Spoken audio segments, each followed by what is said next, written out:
नमस्कार दोस्तों, मैं लक्ष्मी सिंह अनंत क्लास में एक बार फिर आपका स्वागत करती हूँ। मैं आपको पढ़ा रही थी इरिक्शन की साइको सोशल डेवलपमेंट थ्योरी, जिसको हम लोगों ने बात क्या की थी, लाइफ स्पेन थ्योरी भी इसको कहा जाता है। लाइफ स्पेन डेवलपमेंट थ्योरी किसकी? मनुष्य की।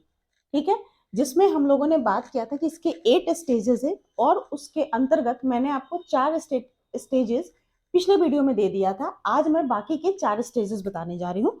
तो शुरू करते हैं अपनी क्लास। इसमें हम देखते हैं पांचवा स्टेज क्या है, एडोलेसेंस। हम लोगों ने स्कूल एज तक की बात कर ली थी। एडोलेसेंस की एज हमारी यहाँ पे शो कर रहा है 12 से 18 साल की ईयर की, जिसमें बेसिक कॉन्फ्लिक्ट किसके अंतर उसका अंतर्द्वंद चलेगा, आइडेंटिटी वर्सेस रोल कंफ्यूजन।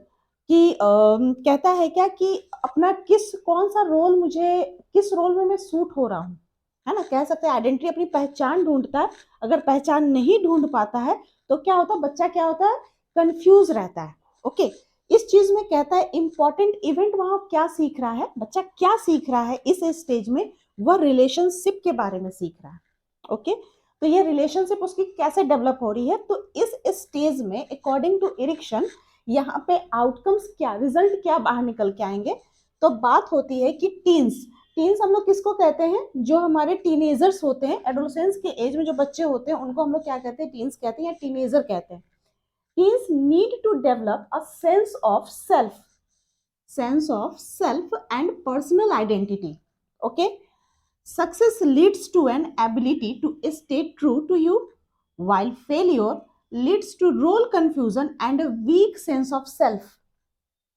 कहता है क्या कि इस अवस्था में किशोर क्या होता है, अपने पहचान को ढूंढता है। ठीक है, अपने आप को पहचानने की कोशिश करता है इस प्रयास के अंतर्गत, क्योंकि वो अब क्या है, समाज में आ गया, स्कूल में आ गया। वह क्या करता है कि जो अभी तक 12 साल के पहले तक की जो एज थी, स्कूल एज तक, उसने जो भी ज्ञान प्राप्त किए थे उन सबको वह क्या करता है, संगठित करने का प्रयास करता है। और संगठित करके वह अपने साथियों के बीच में, अपने समाज के बीच में एक अपनी पहचान बनाने का प्रयास करता है। कि एक होता है ना कि मैं कुछ ऐसी एक्टिविटी करूं, लोग मेरे तरफ आकर्षित हो, मैं अच्छा करूंगा या करूंगी तो मेरे तरफ लोग क्या होंगे, कहें कि यस ये बच्चा बहुत अच्छा करता है। तो जैसे कि होता है ना कि कोई बच्चे क्लास में फर्स्ट होते हैं तो हमें लगता है कि उसकी नोट्स ज्यादा अच्छी होती है, वो अच्छा पढ़ता होगा, तो हम लोग उसी से हर सवाल पूछते हैं जाके, है ना। उसकी कॉपी को अपने घर लाने की कोशिश करते हैं, ये बच्चों की मेंटालिटी होती है। तो उस जगह पे कह रहा है क्या कि बच्चा क्या होता है, इस जगह अपनी आइडेंटिटी स्टैब्लिश करना सीख जाता है। उसी चीज को कह रहा है कि teen need to develop a sense of self और एंड पर्सनल आइडेंटिटी। वह खुद की पहचान ढूंढना यहाँ पे शुरू कर देता है, जो यहाँ पे आई है आइडेंटिटी वर्ड। ओके, और इस पहचान ढूंढने के प्रयास में अगर वह सफल हो जाता है, उसकी दिशा जो होती है, अगर पहचान ढूंढने में सही दिशा उसको मिल रही है, तो वह क्या होता है, समाज का एक अच्छा बच्चा होता है। और सक्सेस उसको क्या दिलाता है, to stay true to you. मतलब वह कहा जाए ना कि इस अवस्था में क्या होते हैं बच्चे, बहुत चीजों का उसके अंदर में, दिमाग में शारीरिक चेंजेस होते रहते हैं, मानसिक चेंजेस होते रहते हैं। जैसा कि जीन पियाजे ने अपने कॉग्निटिव डेवलपमेंट में भी कहा है कि बच्चा इस समय क्या होता है, उथल पुथल में होता है, विरोध की भावना होती है उसके अंतर्गत। तो वह कह रहा है क्या कि यहाँ पर बच्चा जो होगा वह फुली अपने आप को, अगर उसको हर जगह से वो अपनी आइडेंटिटी ढूंढ सक रहा है, तो कहने का मतलब ये है इरिक्शन का कि बच्चा क्या होगा, अपने साथ, स्वयं के साथ ऑलवेज क्या होगा, ट्रू होगा। कब? जब उसे सक्सेस मिलते रहेगी, जो भी, अगर उसको अपनी आइडेंटिटी मिल गई, दोस्तों के बीच उसकी अपनी एक पहचान बन रही है, समाज में भी उसको एक अच्छी पहचान बन रही है, तो इस दौरान बच्चा क्या हो रहा है, उसको एक सही दिशा मिल रही है, तो बच्चा अपने आप से ट्रू रहता है, वो कभी भी गलत डायरेक्शन में नहीं जाएगा। बिकॉज ये एडोलेसेंस एज है जहां बच्चे की भटकने के चांसेस होते हैं, क्योंकि बच्चे में विद्रोह की भावना भी होती है। ठीक है, ये सक्सेस का है। अगर 1% या 2% या 10% ये चांसेस होती है कि बच्चे को यहाँ पे अपनी पहचान ढूंढने में फेलियर अगर मिल जा रही है, तो बच्चा क्या होता है, role confusion and a weak sense of self. तब उसका खुद पे कॉन्फिडेंस क्या होता है, लूज होने लग जाता है। ये कॉन्फिडेंस जब लूज होने लग जाता है तो वह कहीं ना कहीं पढ़ाई में भी उसका डाउन जाएगा, शरीर से भी वो डाउन होगा, मानसिक तौर पे भी वो डाउन हो जाएगा, समाज में अपनी एक पहचान नहीं बनाएगा, वो क्या हुआ, घर के अंदर रहना ज्यादा पसंद करेगा, लोगों से मिलना जुलना पसंद नहीं करेगा। ठीक है, खुद में उसकी हीन भावना आ जाएगी कि शायद मेरी कोई ये नहीं है।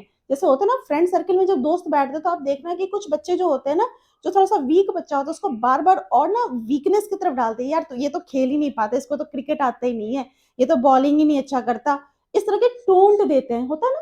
तो वो टोंट अगर उसके वो चीज में सेट कर जाता है तो वो कभी फिर बॉलिंग अच्छी कर ही नहीं पाएगा। और अगर इस चीज में ही अगर कोई इसमें एक मिलता है, कोई नहीं तो चल डाल बॉल, मैं करता हूं या मैं करती हूँ बैटिंग, कैसा भी तू बस प्रैक्टिस कर, अगर ये ऐसे दोस्त उसको मिल जाते हैं तो यहाँ पे बच्चा क्या होता है, उसको अपनी आइडेंटिटी मिल जाती है कि कोई नहीं, मलिंगा भी तो टेढ़ा बॉल फेंकता, मैं भी टेढ़ा बॉल फेंकता हूँ, क्या दिक्कत है, बॉलिंग करने से मतलब है, बैट्समैन को आउट करने से मतलब है।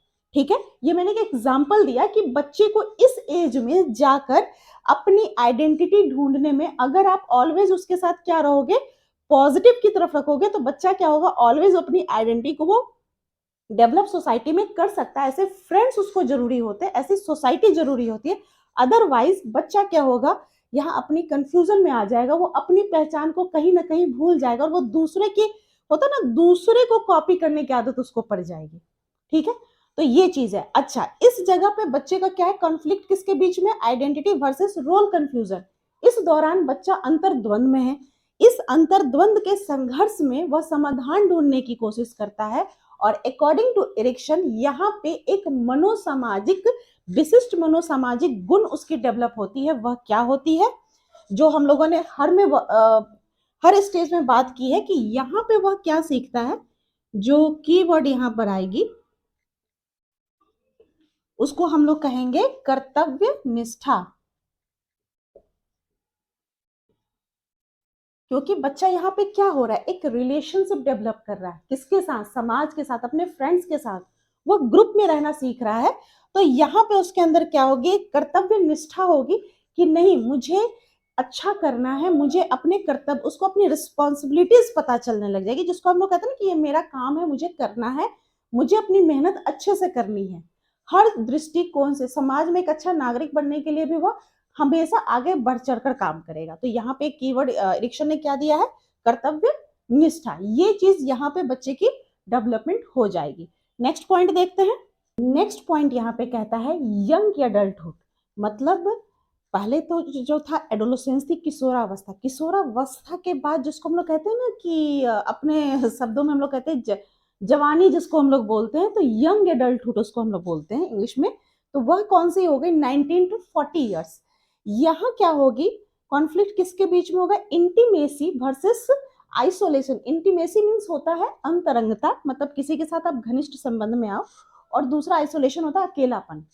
यहाँ भी जो सेम चीज हमारे फिफ्थ पॉइंट में था, रिलेशनशिप, यहाँ भी इंपॉर्टेंट इवेंट क्या होगी, रिलेशनशिप, बट दोनों में एक अंतर है। वहां पे जो रिलेशनशिप थी वो क्या थी, सोशल थी, बिकॉज वहां फ्रेंड्स हैं और वहां पे सोसाइटी है। ठीक है, बट ये रिलेशनशिप यहाँ पर क्या है, एक फैमिली के अंतर्गत के बात वहां पे शुरू हुई, वो तो सोशल रिलेशनशिप चल ही रहा है, साथ के साथ एक रिलेशनशिप यहाँ भी है। अब यहाँ पे कहता है क्या कि आउटकम क्या निकल कर आएगा, आउटकम हमारा क्या निकल के आता है, कहता है क्या कि young adults need to form intimate loving relationship with other people. Success leads to strong relationship while failure results are loneliness and isolation। बहुत सिंपल तरीके से इसने अपनी बात कही है। कहता है क्या कि यंग एडल्ट्स को यहाँ जरूरत क्या होती है, क्योंकि इस समय क्या होता है, विवाह का समय हो जाता है, विवाहोपरांत एक मनुष्य क्या होता है कि अपने एक रिलेशनशिप में आ जाता है, जिसको हम लोग कहते हैं ना पति पत्नी का रिलेशन, या फैमिली हमारी फिर बड़ी हो जाती है। तो कहता है कि ये क्या होता है, वो अंतरंगता, मतलब वो विवाहोपरांत जो हमारी रिलेशनशिप और भी होते हैं, जो घनिष्ठ संबंध अच्छा होता है। तो यहाँ पे मनुष्य को क्या आवश्यकता है इस एज में, कि एक अच्छा रिलेशनशिप हमारा हो और लविंग रिलेशनशिप हो, किसके साथ, दूसरे लोगों के साथ। वो आवश्यकता उसको होती है कि एक लविंग रिलेशनशिप बनाए, घनिष्ठ संबंध बनाए। और अगर ये चीज या तो मैरिज हो या जो बाकी रिलेशनशिप इस समय हमारे आसपास आते हैं, अगर वो बहुत ही अच्छे होते हैं, लविंग होते हैं, केयरिंग होते हैं, तो उस कंडीशन में वो क्या होता है, और भी मजबूत होते जाते हैं दिन प्रतिदिन।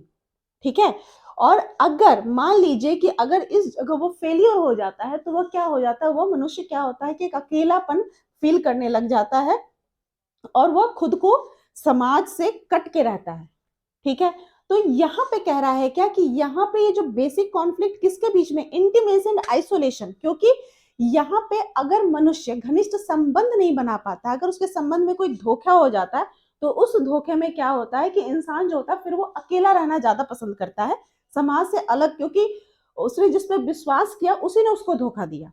ओके, तो यहाँ पे मनुष्य क्या कर रहा है कि अगर स्ट्रॉन्ग, अगर अच्छी चीज उसको सक्सेस मिलती है रिलेशन में, तो वह रिलेशनशिप क्या होती है, दिन प्रतिदिन बहुत ही मजबूत होते चली जाती है। लेकिन अगर वो रिलेशनशिप सक्सेस नहीं होती है तो मनुष्य क्या होता है, आइसोलेशन में वो चला जाता है। इस जगह पे उसकी कॉन्फ्लिक्ट है इंटीमेसी वर्सेस आइसोलेशन, तो इसके बीच में वो क्या कर रहा है, इस में इवेंट इसका क्या है, मेन हम लोग किसकी बात कर रहे हैं, रिलेशनशिप, जो मनुष्य के खुद से जो संबंध उसके बने हुए हैं। ओके, खुद से अपने आप से दूसरों के साथ जो वह संबंध एक फैमिली बना रहा है उसके बात हम लोग कर रहे हैं। तो यहाँ पे वो इस अंतर द्वंद में मनुष्य क्या कर रहा है, यहाँ पे वह अपनी संघर्ष करके, इस द्वंद से संघर्ष करके वह एक समाधान निकालता है, जिसका कीवर्ड एरिक्सन ने एक बहुत अच्छा नाम दिया हुआ है, इसमें कीवर्ड उसने दिया है स्नेह। स्नेह को हम लोग कहते हैं प्यार, लव। इन सब के बीच में वो क्या निकालता है, मेन क्या निकाला उसने, लव। आप नोटिस कर रहे हो कि मैंने जिसने भी आपको अभी तक 6 पॉइंट बताए, हर किसी में एरिक्सन ने हर चीज का कीवर्ड एक पॉजिटिव थिंग दिया है। ठीक है, यहाँ पे कह रहा है कि लव, यहाँ पे सबसे बड़ी चीज क्या है कि मनुष्य को इस एज में कहीं ना कहीं, एक तो वो अगर अच्छा प्यार करने वाला कोई उसको मिलता है तो वह क्या होता है, खुद से भी प्यार करना सीख जाता है, तभी तो वो किसी और से भी रिलेशन अच्छा बना के रखेगा। लेकिन अगर वो रिलेशन उसको प्यार नहीं मिलता है तो कहता है क्या कि आदमी क्या होता है, अकेलेपन में चला जाता है। ठीक है, इस बात को यहाँ एरिक्सन ने बहुत बखूबी समझाया है। हम लोग अब नेक्स्ट पॉइंट देखते हैं। पॉइंट हमारा कह रहा है क्या, मिडिल एडल्टहुड, 40 से 65 साल, जिसमें हमारी बात क्या हो रही है, बेसिक कॉन्फ्लिक्ट किसके बीच में है, जनरेटिविटी वर्सेस स्थिरता। कहता है क्या कि इसके बीच में इंपॉर्टेंट इवेंट्स क्या है, वर्क है हमारा एंड पेरेंटहुड है, मतलब पितृत्व, मतलब माता पिता का जो रोल होता है, क्योंकि हम 40 से 65 अवस्था में जो है इंसान क्या कहता है कि एडल्ट्स नीड टू क्रिएट और nurture things that will outlast them, often by having children or creating a positive changes that benefits other people. Okay, यहाँ पे बात हो रही है कि 40 से 65 साल, इस समय क्या होते हैं, हम लोग माता पिता बन चुके होते हैं और 65 हमारी क्या वृद्धावस्था में हम लोग जा रहे हैं, तो ये मिडिल एज है हमारी। ठीक है, प्रौढ़ावस्था की हमारी क्या है, मिडिल है। अब इस समय हमारे का क्या, हमारा क्या काम होता है कि हम लोग एक तो अपने काम में इतने, क्योंकि इस समय जो हमारा पावर होता है बहुत ज्यादा, ये होता है कि हम काम इतनी करें, इतनी मेहनत और लगन से करें ताकि अपने बच्चे की परवरिश अच्छे से कर सके, अपने बच्चे को एक अच्छी से अच्छी एजुकेशन, अच्छी से अच्छी लाइफ दे। इस पे हमारा क्या जोर होता है कि हम लोग अपनी पेरेंटहुड में भी रहते हैं और क्या होता है, अपने काम के प्रति भी निष्ठा रखते हैं, दोनों को लेके बैलेंस हमें चलना होता है। यहाँ पे वही चीज कह रहा है कि यहाँ पे जो एडल्ट होते हैं उन्हें आवश्यकता होती है कि पोषण करने की, कि दिमाग में क्या होता है कि मैं इतनी मेहनत करूं कि मैं अपने बच्चे का भरण पोषण, अपने फैमिली का भरण पोषण अच्छे से कर सकूं। अच्छा, यहाँ पे ये बात हो रही है कि प्राय हम लोग क्या चीज पे फोकस करते हैं कि बच्चा अगर है हमारे पास, बच्चे के हम क्या करते हैं कि उसके लाइफ को, उसके बारे में सोचना, उसके प्रति अपनी रिस्पॉन्सिबिलिटीज को निभाना, अपनी फैमिली की रिस्पॉन्सिबिलिटीज को निभाना, ये सारी चीज और वही काम करना जो मेरे बच्चे के बेनिफिट में हो, जो उसके पॉजिटिव चेंज मेरे बच्चे में लाए। तो उससे क्या होता है, बच्चे को के लिए जो हम करते हैं, यानी हम पहले खुद के लिए कर रहे हैं, तो खुद में अगर पॉजिटिव चेंज लाते हैं तभी तो बच्चा भी हमारा उस तरह से एक्टिविटी करेगा। ठीक है, तो इसी बात को यहाँ पे कह रहा है कि हमें आवश्यकता एडल्ट्स को क्या होती है, create and nurture things that will outlast them, often by having a children or creating a positive change that benefits to others।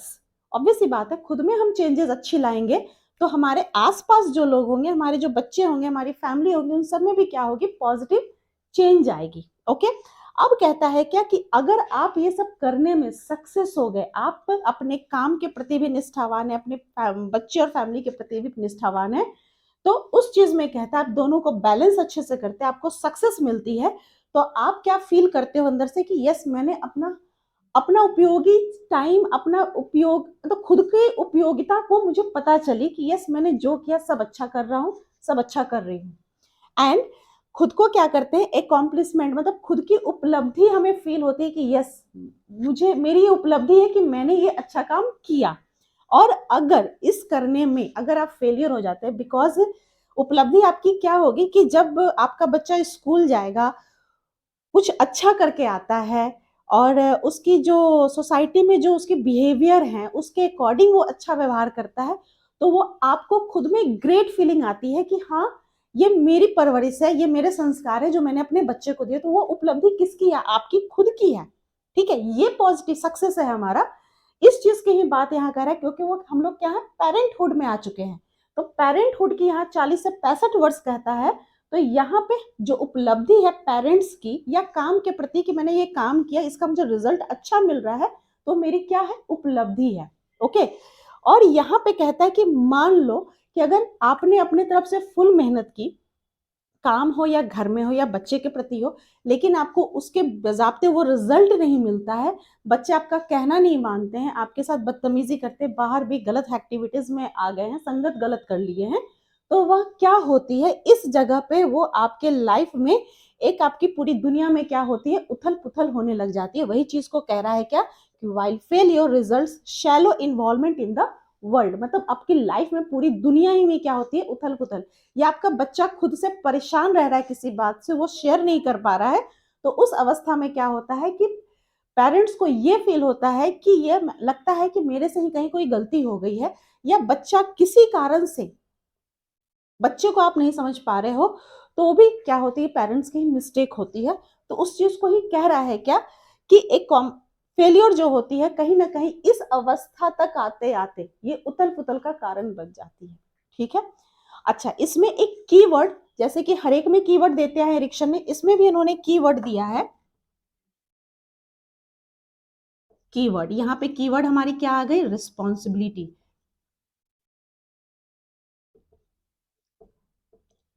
ठीक है, यहाँ पे क्या होते हैं, हम लोग रिस्पॉन्सिबल हो जाते हैं हर चीज के लिए, क्योंकि हमारे ऊपर एक जिम्मेदारियों का जो होता है, वो हम लोग अपनी हर जिम्मेदारी को अपने ऊपर लेके चलने की हैबिट यहाँ पर होती है। और इंसान इस अवस्था तक 65 साल तक आते हैं तो अपनी हर जिम्मेदारी को पूरा कर लेता है। ठीक है। अब नेक्स्ट पॉइंट देखते हैं हम लोग, यहाँ पे लास्ट चरण है जिसकी बात हो रही है मेच्योरिटी। हम लोग कहते हैं ना मेच्योर होना, मेच्योर इंसान समझो तो 65 साल के आसपास होता है, क्योंकि इस समय जो होती है लाइफ जो होती है ढलना, शरीर जो होता है ढलने लग जाता है।